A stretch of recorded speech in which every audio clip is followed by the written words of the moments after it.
Hello, all you happy people. Now, I'm sure you've all seen the leaks of the FNAF movie set, Matthew Lillard revealing his 3-movie deal with Blumhouse, and the name changes to various characters. Well, I've been thinking about it for a bit, and I have come up with a conclusion for what the plot is. Not just for the first FNAF movie, but the second and third one, too.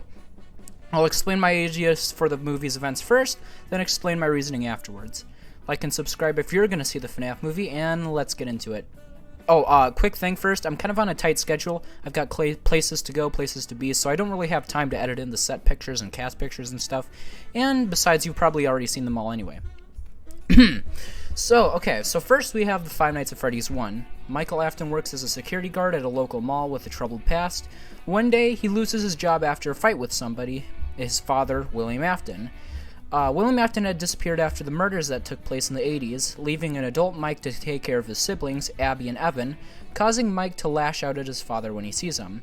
This causes him to lose his job at the mall and settles as a security guard at the now-abandoned Freddy Fazbear's Pizzeria. He does this partially for the money and partially to try to find out what happened there.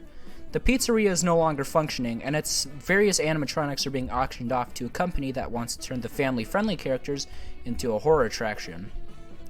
Throughout the nights, Afton discovers the animatronics are haunted and are indeed dangerous, contrary to what a co-worker over the phone told him. He eventually teams up with a police officer named Vanessa, whose child had been a victim of the missing children's incident at Fazbear's, to find out the truth. After finally making contact with the spirits on the fourth night of the job, the newspapers are made aware of the paranormal activity at the pizzeria and make an article on it, getting the attention of William Afton, who comes back to the pizzeria to investigate that Friday, the fifth night of Mike's job. The two meet up, and they fight. William Afton gains the trust of the animatronics by putting on a golden Bonnie Springlock suit and commands them to kill Mike and Vanessa. However, in the scuffle, a golden Freddy suit appears, recognizes William Afton, and the animatronics turn on him. Afton sweats, trips, he and the Springlocks go off crushing him, you know the whole deal.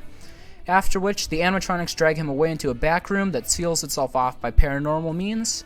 Everybody's happy, cue credits, and maybe toss in a post-credit Springtrap scene. Oof. Whew, that was a lot to go over. Alright, so let's move on to the other two movies. So obviously we have a lot less info on them, but I'm assuming the second will be a prequel, much like the original game, and explore what caused William to commit his murders. Maybe toss in the Bite of 87 there too. The final movie will probably be about the third game, and will end in the horror attraction burning down and the souls being freed. I don't know what's going to happen with Michael Afton though, if it does take place, if that third movie anyway, takes place 30 years after the second one, or the first one, I mean, dadgum. I don't know what's going to happen with Michael Afton, though, if the movie does take place 30 years after the first one, like the third game with the first game. You with me? Okay, good. We'll just have to see. So what makes me think of all this? Well, in the leak of the Freddy's Pizzeria set, we see that the restaurant has vines and mold, meaning that A, Fazbear Entertainment does not care about cleaning up their restaurant, or B, it's abandoned, and if you think about it, B is a lot more realistic of an option, and nicely sets the stage for Fazbear's Fright, if that will actually be what the third movie is about. You may have also noticed me not mentioning any other games from the FNAF series, such as Pizzeria Simulators, Sister Location, all that stuff. And I have a pretty simple answer.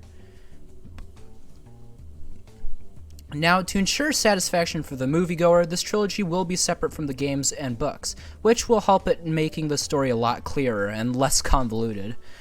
Some people say that Security Breach will play a big part of it because Vanessa is in the movie, but no, probably not. I just don't see it. Time jumps have to be very precise and fluid to work, and too much of them can ruin a movie's feel.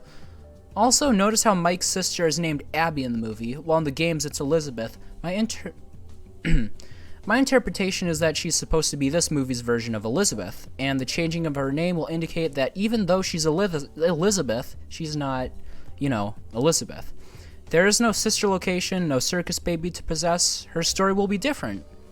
Also, as a final note that I didn't really talk about, a cast member was just recently revealed, that being Christian Strokes, who will play a character seemingly not from the games called Hank.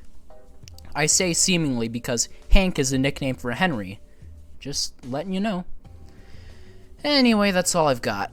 Please, if you made it this far, please like, and if you haven't already, subscribe. It really helped me out a lot. Anyway, thanks so much for walking. Thanks so much for watching, and I'll see you in the next one. Bye-bye.